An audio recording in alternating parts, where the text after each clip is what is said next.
প্রাকৃতিক দুর্যোগে ভয়ঙ্কর ধস সাগরদিঘির ইসলামপুরে। ঘটনাটি ঘটে মুর্শিদাবাদের সাগরদিঘির পাটকেলডাঙ্গা অঞ্চলের ইসলামপুর গঙ্গা তীরবর্তী এলাকায়। বুধবার টানা বৃষ্টির জেরে ইসলামপুর গঙ্গা পাড়ে অবস্থিত প্রায় 100 মিটার ঢালাই রাস্তা হঠাৎ 3 ফুট মতো বসে যায়, যার ফলে রীতিমতো আতঙ্কের সৃষ্টি হয়েছে ইসলামপুর গঙ্গা তীরবর্তী এলাকায়। সেই সঙ্গে সেই রাস্তায় মানুষের চলাচলের অযোগ্য হয়ে পড়েছে। বুধবার সারাদিন টানা বৃষ্টির জেরে ঘটে বিপত্তি। দ্রুত রাস্তা সংস্কারের দাবি স্থানীয়দের, নইলে বড়সড় দুর্ঘটনার কবলে পড়তে পারে কয়েকশো ঘরবাড়ি।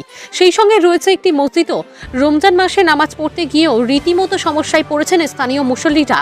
সে রাস্তার উপর দিয়ে স্কুল পড়ুয়ারা স্কুলে যায়। হঠাৎ এই ঘটনার পর গাড়ি চলাচল বন্ধ হয়েছে সেই রাস্তায়। স্কুল পড়ুয়ারা ঠিকমতো স্কুলে যেতে পারছে না। দ্রুত রাস্তা সংস্কারের দাবি স্থানীয়দের। বালিয়া থেকে আজিমগঞ্জ যাওয়ার রাস্তায় মিডিল ইসলামপুর গ্রামের এই ভাঙনটা বিগত 15 বছর থেকে আমাদের ফাটল ধরে।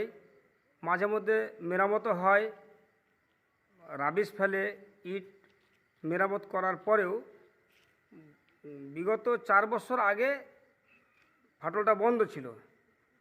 ইদানিং সপ্তাহখানেক আগে ফাটলটা শুরু হয়। আজকে হঠাৎ এই রাত্রে বৃষ্টি হলো, আর বৃষ্টির সঙ্গে সঙ্গেই একবারে নদীর রাস্তায় বসে গেল প্রায় 4 ফুট মতো। তো আপনাদের যে এই রাস্তার পরিস্থিতি, এখন মানুষ চলাচল করার পরিস্থিতিটা কেমন? এখন যে পরিস্থিতি, মানুষ চলাচল তো দূরের কথা, এমনকি সাইকেল চলাচলও মানুষের দুরবস্থা হয়ে পড়েছে। সাইকেল পিছনে একজন সহযোগিতা না হলে সাইকেল চালা সম্ভব হয় না।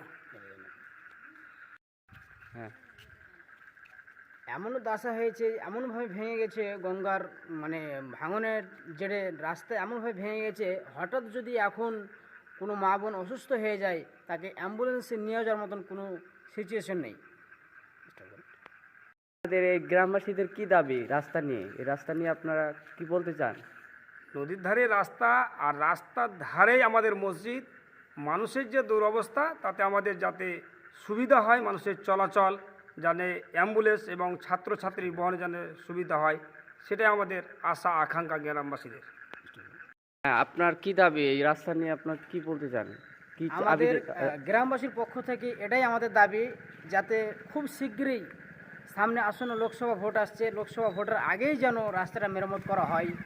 আজকে সকালে আমি এখানে কিছুক্ষণ দাঁড়িয়ে থেকে দেখলাম, বিগত 10টা 10:30টার মধ্যে যে অনেক ছাত্রছাত্রী সাইকেল নিয়ে দাঁড়িয়েছিল, স্কুল যাবে, তাই তাদের স্কুল যাওয়ার মতো ছিল, সাইকেল নিয়ে যাওয়ার মতনও পরিস্থিতি ছিল না। তাদেরকে সাইকেল, আমরা 2-4 জন দাঁড়িয়ে থেকে তাদেরকে সাইকেল ধরে উঠিয়ে দিই, তারপর ওরা যেতে পারে। তো আমাদের সরকারের কাছে দাবি, গ্রামবাসীর দাবি, যেন খুব শীঘ্রই এটা মেরামত করা হয়, যাতে খুব শীঘ্রই তাড়াতাড়ি যেন এটাকে রাস্তাটা যেন চলাচল করা যায়, যাতে যানবাহন চলাচল